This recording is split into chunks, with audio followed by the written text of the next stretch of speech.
Я зараз хочу підійти до цих людей і запропонувати їм фотозйомку. Ну, коротенько. Да, ну ты сразу визитки давай. Потому что если будет пиздить, да, чтоб ты... Я попісі.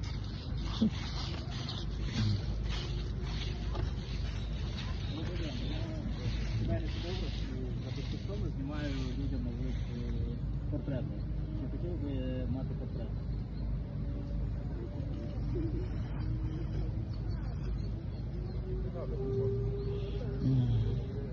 А ну звідси, я ще зараз фотографую цю маленьку божу коровку.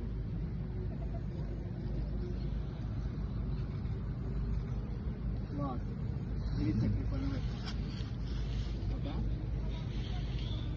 Ось тут ваша божа коровка.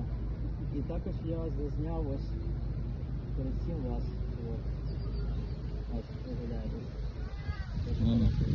Тримайте візитку, я вам скину.